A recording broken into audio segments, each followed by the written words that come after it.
Imagine caminhar por uma floresta na Austrália há cerca de 50 mil anos. O clima é úmido, a vegetação é densa e o som dos pássaros se mistura ao farfalhar das folhas. Mas algo está estranho. O silêncio repentino. O sumiço dos animais menores. E então, sem aviso, um monstro surge entre as árvores. Um lagarto de quase 7 metros de comprimento, pesando mais de 1 tonelada, com dentes afiados, língua bifurcada e um olhar que não vê você como uma ameaça, mas como alimento.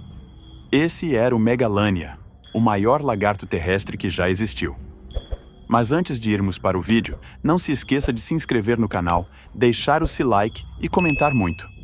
De nome científico, Varanus priscus, ele pertence à mesma família dos varanídeos, que inclui criaturas como o dragão de Komodo, mas o Megalania fazia o Komodo parecer um filhote inofensivo.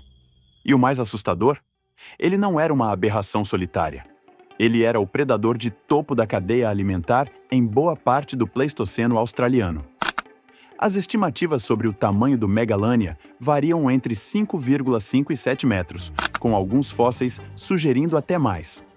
Os primeiros registros fósseis foram encontrados em 1859 por Richard Owen, o mesmo paleontólogo que cunhou o termo dinossauro. Owen acreditava estar diante de um tipo primitivo de dragão, dada a estrutura dos ossos e o formato dos dentes. O que ele não sabia é que aquele réptil era apenas a ponta do iceberg.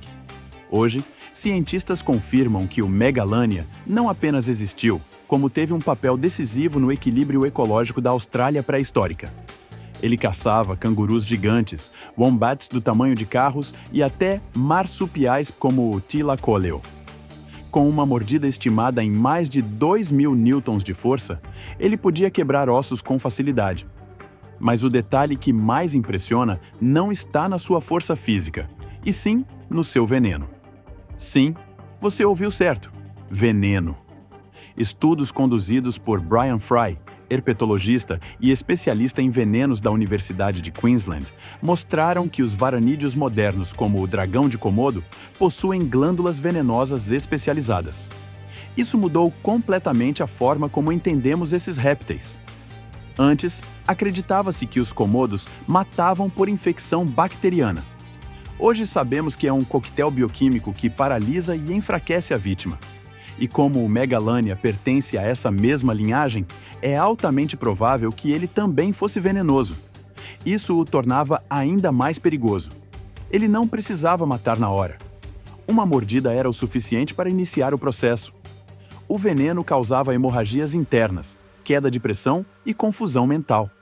Enquanto isso, o predador seguia a presa à distância, esperando o momento exato de atacar de novo, ou apenas devorar o corpo já sem resistência. Além do impacto do veneno, o Megalania impressiona por sua adaptação evolutiva e seu papel no ecossistema australiano pré-histórico. Estudos científicos indicam que ele viveu durante o Pleistoceno, entre 2,5 milhões e 40 mil anos atrás. Uma época marcada por mudanças climáticas significativas e a coexistência com megafauna como o Diprotodon, o maior marsupial já conhecido. Para caçar presas tão grandes, o Megalania desenvolveu uma série de adaptações anatômicas. Seu corpo robusto, membros musculosos e cauda longa e poderosa permitiam emboscadas rápidas, com ataques repentinos e mortais. Seu crânio era estruturado para resistir à pressão de morder grandes animais, e seus dentes serrilhados, semelhantes aos de tubarões, eram perfeitos para rasgar carne e cortar pele resistente. Outro ponto fascinante está nos hábitos desse gigante. Pesquisas paleontológicas sugerem que o Megalania poderia ser um caçador tanto ativo quanto oportunista, aproveitando carcaças e competindo com outros predadores como o tigre-dentes de sabre australiano, o tila-coleo. Com evidências de marcas de mordidas em ossos fósseis, sabemos que ele podia dominar até mesmo presas maiores que ele, usando estratégia e força bruta combinadas ao seu veneno. Além disso, análises isotópicas feitas em restos fósseis indicam que o Megalania tinha uma dieta diversificada, variando conforme a disponibilidade de presas, o que ajudava sua sobrevivência em ambientes mutáveis. Agora pensa comigo. Como seria viver num mundo onde uma criatura dessas rondava seu acampamento durante a noite? Os primeiros humanos que chegaram à Austrália, há cerca de 50 mil anos, vieram provavelmente do Sudeste Asiático, atravessando oceanos em embarcações primitivas. Eles não tinham armas de fogo, não tinham lanças de ferro e nem tinham ideia do que os esperava naquele novo continente. Eles estavam entrando no território de um dos maiores répteis terrestres que já existiram. E não é exagero dizer que o Megalania podia caçar humanos. Não há registros fósseis que comprovem um ataque direto, mas vamos ser sinceros. Um animal de 7 metros de comprimento, com dentes serrilhados, veneno e um olfato aguçado o suficiente para detectar sangue a quilômetros. Ele com certeza não ignoraria um grupo vulnerável de humanos dormindo à beira de um rio. A convivência com o Megalania, mesmo que breve, deve ter sido um terror silencioso para esses primeiros colonizadores. E o que torna tudo ainda mais surreal é que o Megalania não estava sozinho.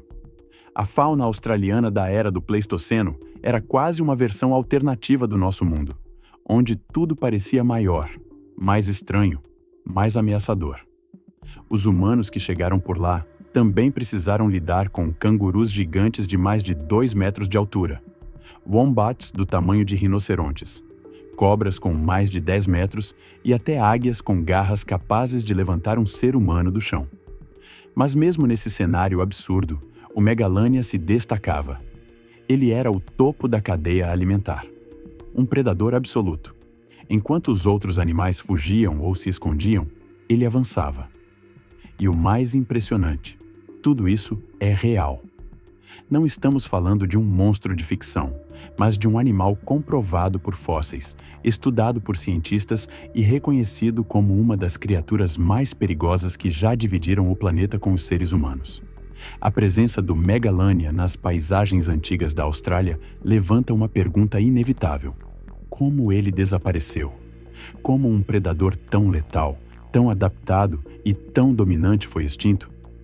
Existem muitas teorias, e uma delas, talvez a mais instigante, aponta diretamente para nós, os humanos.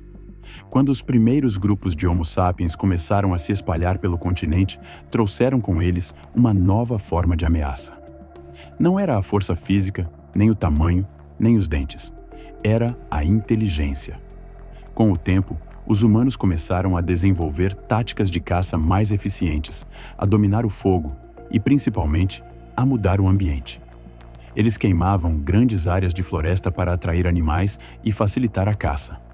E essas queimadas em larga escala podem ter alterado drasticamente o ecossistema em que o Megalania vivia. Sem suas presas naturais, sem cobertura vegetal para emboscadas, e agora competindo com um novo predador que caçava em grupo, o grande lagarto começou a desaparecer. Mas e se eu te dissesse que talvez ele nunca tenha desaparecido por completo? Essa é a parte que parece roteiro de filme de terror, mas existem relatos, sim, de aparições modernas de criaturas gigantes na Austrália que lembram, e muito, o Megalania.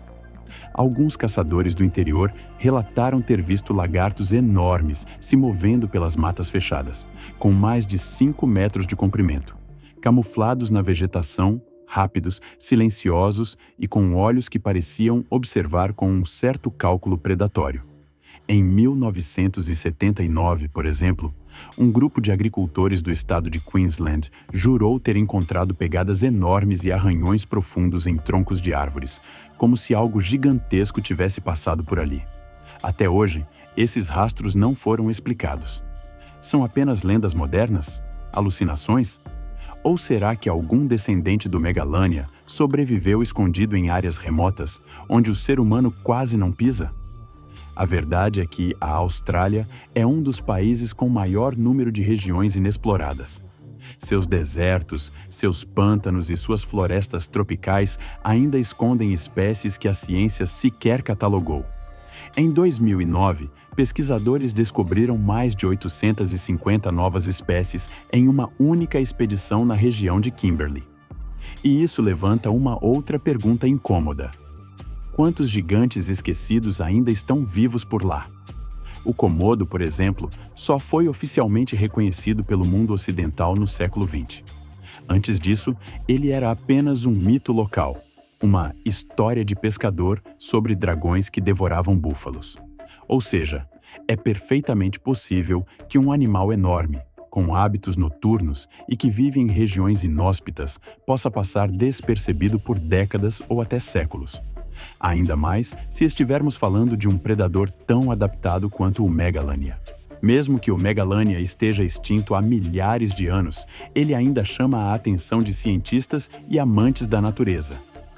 Sabemos que ele fazia parte da mesma família dos varanídeos, grupo que inclui o dragão de Komodo e outros lagartos monitores, conhecidos pela força e habilidade na caça.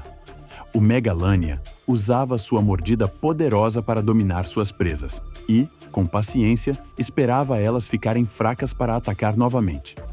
Essa estratégia de caça, baseada em força e persistência, mostrava que ele era um predador eficiente e adaptado ao ambiente em que vivia. Apesar do tempo, o Megalania segue sendo um dos maiores lagartos que já existiram, e sua história ainda nos ajuda a entender mais sobre a evolução dos répteis. Obrigado por assistir até aqui! Se gostou, inscreva-se no canal, deixe seu like e conte nos comentários qual predador você quer ver nos próximos vídeos. Até a próxima!